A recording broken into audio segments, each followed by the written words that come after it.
Maxwell's equations, Faraday's Law. So we can imagine an experiment happening where we have a loop of wire and a very tiny small differential gap somewhere, and we're measuring the voltage at that gap as we're doing something with a magnetic field. So the red lines here are representing magnetic flux. And what you can see, two things are happening here. The magnetic field is passing by that loop slowly and is inducing some kind of voltage.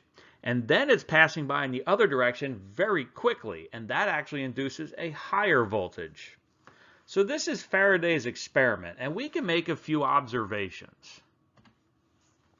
So Faraday observed the stronger the magnetic field, even though we might be moving at the same rate, the larger the magnetic field, the greater the induced EMF. And so he surmised that the induced EMF is proportional to the magnetic flux. And of course, we can calculate this magnetic flux by doing a surface integral over the surface of the loop. So we're talking about a surface integral in this square region here, integrating the flux. Another observation, since it's a loop of wire, we could have multiple turns in this wire.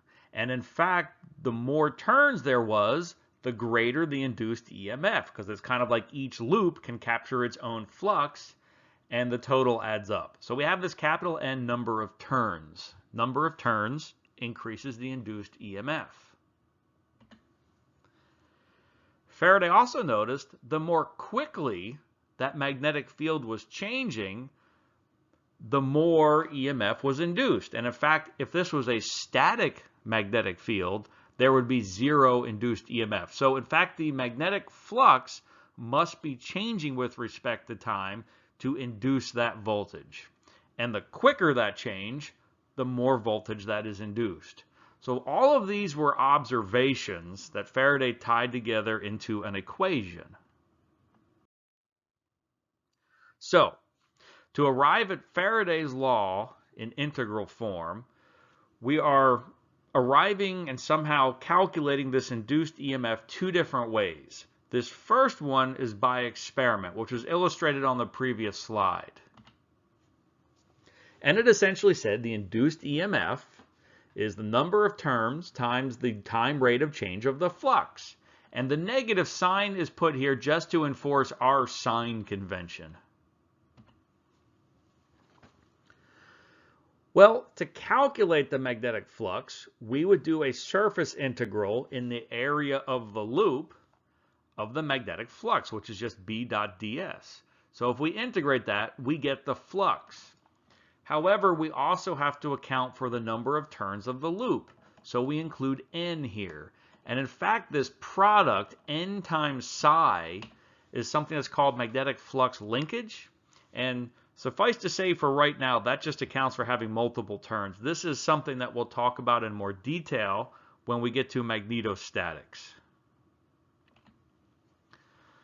So now we want to tie all this together. So we start with the induced EMF is the number of turns times the time rate of change of the magnetic flux. So we'll bring the number of turns into the derivative operator. So that gives us our flux linkage. Well, remember, we had an expression for our flux linkage. We just integrated the magnetic flux B over the area of the loop. So we do that. And then the last thing we'll do is we'll take this time derivative and we'll move it inside of the integral. And so we arrive at an equation that really was derived experimentally. There's one other way we could arrive at that induced EMF. We can use Kirchhoff's Voltage Law. Suppose we did a closed line integral of E dot dl. Well, something else we'll learn in electrostatics, the electric field times distance or length gives us a voltage. So we are integrating little tiny differential voltages around the loop of the wire. Now we're saying that this is a closed line integral, and maybe that's a little bit lazy. Really what we do is we integrate around the entire loop, but we leave open a little tiny differential gap, and that's where our induced EMF is. So we could do a line integral of the electric field around the loop to also calculate the induced EMF. So Faraday's law in integral form recognizes we have these two ways of determining the induced EMF and sets them equal. Method 1 was the experimentally derived method where we're essentially integrating the time rate of change of the magnetic flux. And the other method is essentially Kirchhoff's voltage law, where we integrate the E dot dl, or little tiny voltages, all the way around a closed loop. Now, Faraday's law does not have the V EMF equals here. This is something I like to add just to remind us what it is we're actually calculating here and how we came about it. So that's Faraday's law in integral form. To get to Faraday's law in differential form, we will apply Stokes' theorem. Remember what Stokes' theorem did. That let us write a closed contour line integral as a surface integral, where we're integrating the curl of that field that we were doing the line integral of previously. Well, we have a closed contour line integral in Faraday's law. It was the integral of E dot dl. So we can write that as a surface integral of the curl of the electric field E. And now we have two surface integrals. So if we have two surface integrals that equal the same thing, that must mean that what's inside of those surface integrals must be equal. And so we set those arguments equal, and we get Faraday's law in differential form.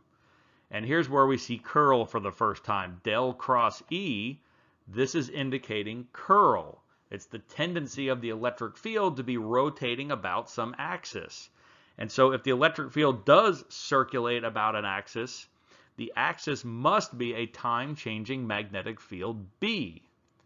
And so I have a little animation to this in the lower left. That big red arrow is the B field. And what you can see, when it's increasing upward, it's increasing rather slowly, and it induces some electric field. But when it decreases quickly, so there's a greater time rate of change, and what you can see is the electric field actually becomes more intense because the magnetic field is changing more quickly.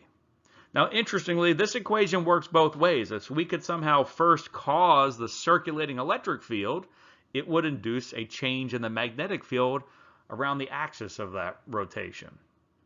Or if we start with the magnetic field, it would induce a circulating E. So it's bidirectional and goes both ways.